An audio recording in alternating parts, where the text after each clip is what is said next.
السلام علیکم ورحمۃ اللہ تعالی وبرکاتہ۔ آج کچھ خصوصی مسائل جو شادی شدہ زندگی میں پیش آتے ہیں، میں ان کو آپ کے روبرو پیش کروں گا۔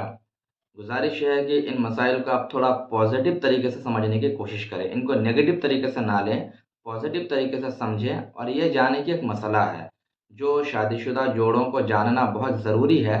نہ جاننے کی وجہ سے آدمی ہو سکتا ہے بہت سارے گناہوں میں ملوث ہو جائے، تو اس کو نگیٹو طریقے سے نہ لیں، بس اتنی سی گزارش ہے۔ اور مسائل چونکہ بتانے میں اور پوچھنے میں شرمانا بھی نہیں چاہیے، ورنہ وہ زندگی بھر ہمارے لیے الجھن کا سبب بن جائیں گے۔ تو مسئلہ یہ ہے کہ کچھ شادی شدہ جوڑے فی الحال ان کی یہ پلاننگ ہوتی ہے، وہ فیملی پلاننگ میں ہوتے ہیں، اور جب ان کو بچہ لینے کا ارادہ نہیں ہوتا ہے تو کچھ عورتیں گولیوں کا استعمال کرتی ہیں تاکہ پریگننسی نہ ہو، استقراری حمل نہ ہو، اور کچھ جگہوں پر مرد حضرات اس کی جگہ پر کونڈوم کا یوز کرتے ہیں، مین فورس وغیرہ دیگر کونڈومس کا یوز کرتے ہیں۔ تو اب ہمیں یہ جاننا ہے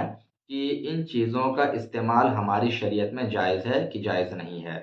تو آپ اس ویڈیو کو آخر تک دیکھیں اور سمجھیں کہ ہمارے لیے کون سی چیز جائز ہے اور کون سی چیز ناجائز ہے۔ میں حیا کے پردے میں تھوڑی سی بتانے کی کوشش کروں گا، آپ حضرات اشارے کو بھی سمجھتے چلیں۔ سب سے پہلے آپ اس چیز کو سمجھیں کہ یہ عورتیں حمل روکنے والی گولیاں یا پھر مرد حضرات یا کنڈوم کا یوز کیوں کرتے ہیں، اس کا مقصد کیا ہوتا ہے؟ اس کا مقصد فقط اتنا ہوتا ہے کہ فی الحال ان کو بچہ نہیں لینا ہوتا ہے، تو اس کی روک تھام کے لیے وہ ان چیزوں کے ذریعے کوشش کرتے ہیں، تو یہ کرتے ہیں، یہی اس کا مقصد ہوتا ہے۔ تو ہمیں پہلے یہ جاننا ہے کہ نارمل کنڈیشن میں گولی اور ان چیزوں کا استعمال جائز ہے کہ نہیں، اور اسپیشل کنڈیشن میں کیا حکم ہے۔ تو دیکھیں، مسئلہ یہ ہے کہ اگر کوئی شرعی مجبوری ہے، عورت کے پاس، مرد کے پاس کوئی شرعی مجبوری ہے، جیسے مان لیجئے ایک بچہ ابھی بہت چھوٹا ہے جو 4-6 مہینے کا ہے، دودھ پی رہا ہے، اور اگر دوسری پریگننسی ہوتی ہے، دوبارہ حمل ٹھہر جاتا ہے، تو اس صورت میں پھر دودھ خشک ہو جائے گا، سوکھ جائے گا، اور جو بچہ ابھی گود میں دودھ ہی پی رہا ہے تو اس کے لیے بڑی پریشانی کا سبب بن جائے گا، وہ بڑا پریشانی میں پڑ جائے گا، اس کی جان کو خطرہ ہو جائے گا۔ تو یہ ایک طرح کی مجبوری ہے۔ اسی طریقے سے مان لیجیے کہ عورت بہت زیادہ کمزور ہے اور اس کے اندر ابھی اتنی طاقت اور استطاعت نہیں ہے کہ وہ بچہ لے سکے، بچے کی پرورش کر سکے،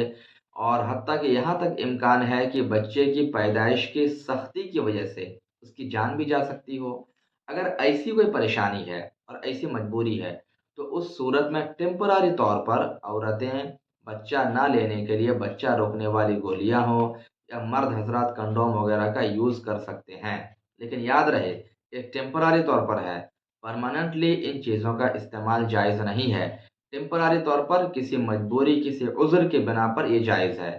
جو مجبوری جیسے میں نے ابھی آپ کو 2 مثالیں دے کر واضح کیا، تو یہی اس کا مسئلہ ہے، ٹیمپراری طور پر یہ کر سکتے ہیں۔ اب رہی بات یہ کہ کچھ عورتیں جو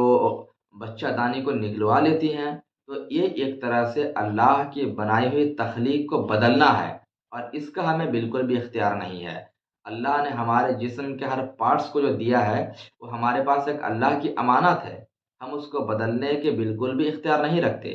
تو بالکل بچہ دانی کو نکلوا دینا یہ بلا شبہ ناجائز و حرام ہے۔ البتہ اس طرح کی مجبوری کی وجہ سے فی الحال بچہ نہ لینا ہو تو ان کو روکنے کے لیے گولیاں یا اور بھی روکنے والی چیز کوپرٹی ہے، کنڈوم ہے، ان چیزوں کا استعمال کرنا ہماری شرع میں جائز اور درست ہے۔ اب اس کے لیے کچھ اور چیزیں بھی ہیں جس کو آدمی کا دھیان دینا ہے کہ آدمی چاہے تو ایک طریقہ یہی ہے کہ کنڈوم وغیرہ کا یوز کر لے، دوسرا ایک طریقہ یہ بھی ہے جس کو عزل کہا جاتا ہے۔ صحابہ کرام کے زمانے میں ایسا ہوتا تھا کہ جب ان کو بچہ نہیں لینا ہوتا تو کیا کرتے کہ مین ٹائم میں، یعنی جب مرد کے بدن سے منی نکلنے والی ہوتی ہے تو دونوں جدا ہو جاتے اور اس نکلنے والی ناپاک چیز کو باہر گرا دیا جاتا ہے، تو اس سے بھی استقرار حمل نہیں ہوتا۔ تو آج بھی اگر کوئی چاہے تو اس فارمولے پر عمل کر سکتا ہے، یعنی اگر کنڈوم یا گولی استعمال نہ کرے لیکن انزال کے ٹائم میں، منی نکلنے کے ٹائم میں دونوں جدا ہو جائیں اور اس ناپاک چیز کو باہر نکال دیا جائے، تو اس صورت میں بھی استقرار حمل پھر نہیں ہوگا، اور ہماری شریعت میں اس کی بھی اجازت ہے۔ تو پتہ چلا کہ ٹیمپراری طور پر کوئی مجبوری ہو تو استقرار حمل سے بچنے کے لیے، پریگننسی سے بچنے کے لیے کچھ تدابیر ہمارے سامنے ہیں، عورتیں چاہیں مرد حضرات چاہیں تو ان کو فالو کر سکتے ہیں،